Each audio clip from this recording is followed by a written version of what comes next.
وہ judicial magistrate, وہ civil فلانا، وہ ڈھکانا، اس طرح کے لوگوں کی بیویوں نے کس طرح سے بچیوں کو مارا، ان کی زندگیوں پہ کھیل گئی، اس کے بعد پھر اس کو انصاف بھی ملا، عدالتوں نے نوٹس بھی لیا، ان کو ضمانتیں بھی ملی۔ اس سے پہلے جو پہلے کیس آیا تھا، میں اس وقت اس کا نام بھول رہا ہوں،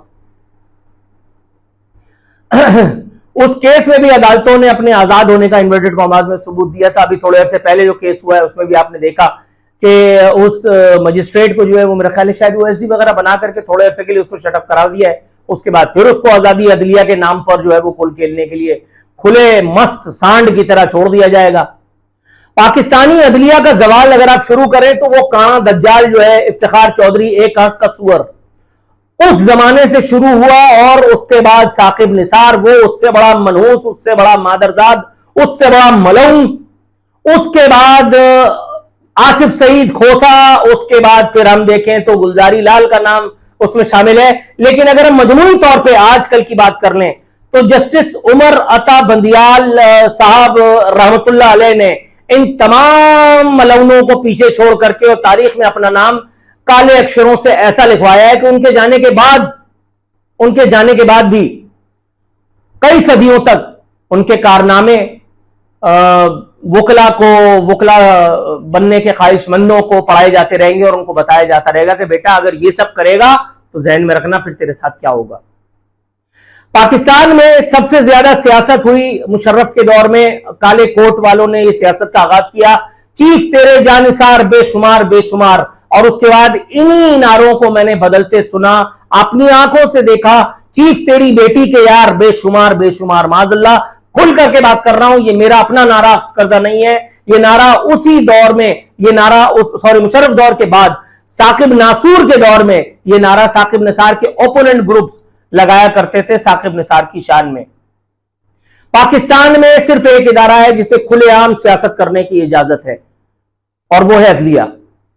جو دوسرا ادارہ ہے جو 75 سالوں سے سیاست کر رہا ہے، آج بھی کر رہا ہے، ہمیشہ کرتا رہے گا، جس کے منہ کو سیاست کی چاٹ ایسی لگی ہے کہ اتنی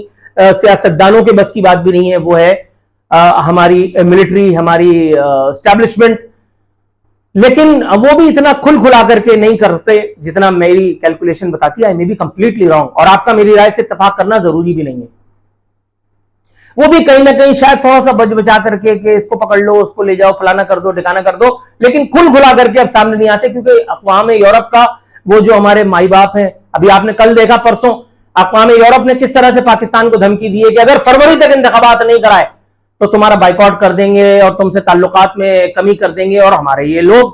یہ جو اپنے آپ کو اے پولیٹیکل کہتے ہیں، جو قطعی اے پولیٹیکل نہیں ہے، یہ جو کانا انصاف کرنے پر تلے ہیں، یہ جو عمران خان کو سزا تو دینا چاہتے ہیں لیکن باجوہ اور فیض حمید کو بچائیں گے،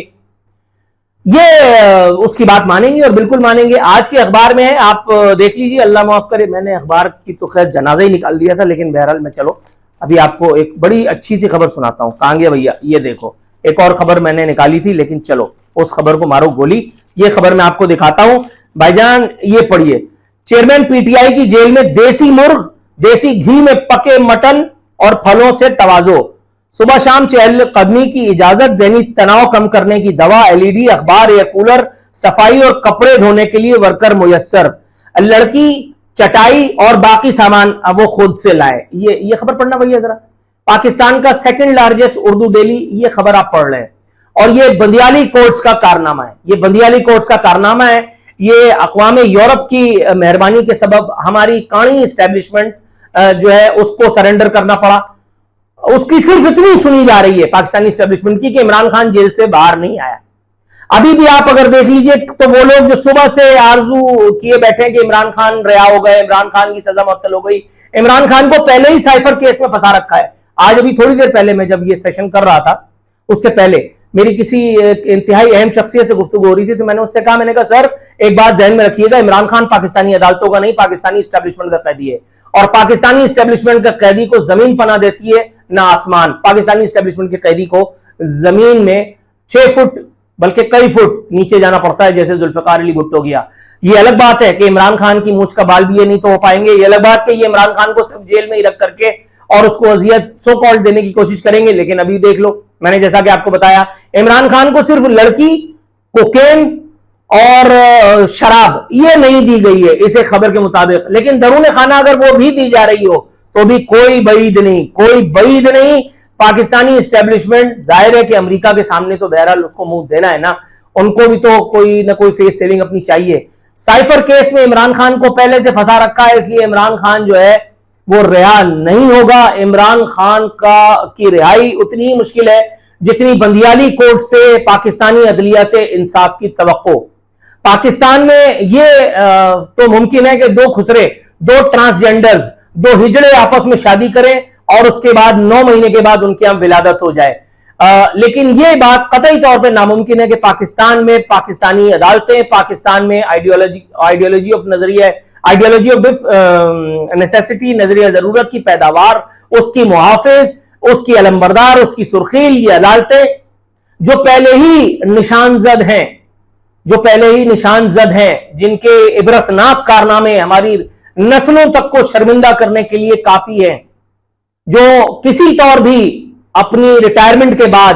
بغیر رینجرز کی سیکیورٹی کے باہر نکلنے کے قابل نہیں ہے. ثاقب نثار کا حال سب نے دیکھ لیا. افتخار چودھری کو بیرونی دنیا میں جا کر کے ایئرپورٹس پہ ذلیل ہوتے دنیا نے دیکھا. وہ تو شکر ہوا گلزاری لال چڈھا ملک سے باہر بھاگ گیا. میں ان کو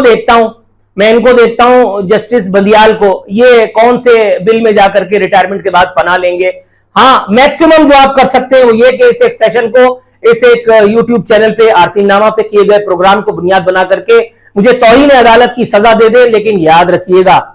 یہ سزا بھی میرے لیے اعزاز ہو یا نہ ہو، لیکن یہ سزا بھی آپ کے منہ پہ کالک ملنے کے لیے کافی ہے کہ ایک دور میں ایک آدمی تھا جو پاکستانی عدالتوں کے کپڑے اس لیے اتار رہا تھا کیونکہ پاکستانی عدالتیں پہلے ہی برانہ تھیں. پاکستانی عدالتیں سیاست کا گہ منبع، مرکز و محور بن چکی تھی، اور یہ بے شرم اسٹیبلشمنٹ، یہ کپڑے کے جرنیل، ان کے اندر ان کی ریڑھ کی ہڈی میں اتنا گودا بھی نہیں تھا کہ یہ عمر عطا بندیال کو، جو اسلام آباد میں عین مرکز میں اسے بڑی سی عمارت میں، اسے بڑی سی سفید عمارت میں، اسے بڑے سے بلند مقبرے میں، پاکستان میں عدالتوں میں انصاف کا، قانون کا، عدل کا جنازہ نکال رہا ہے، اس سے کوئی باز پرس کر سکیں، اس سے کوئی سوال کر سکیں. خدا واحد کی عزت اور آبرو کی قسم، یہ میرے رب کا حکم ہے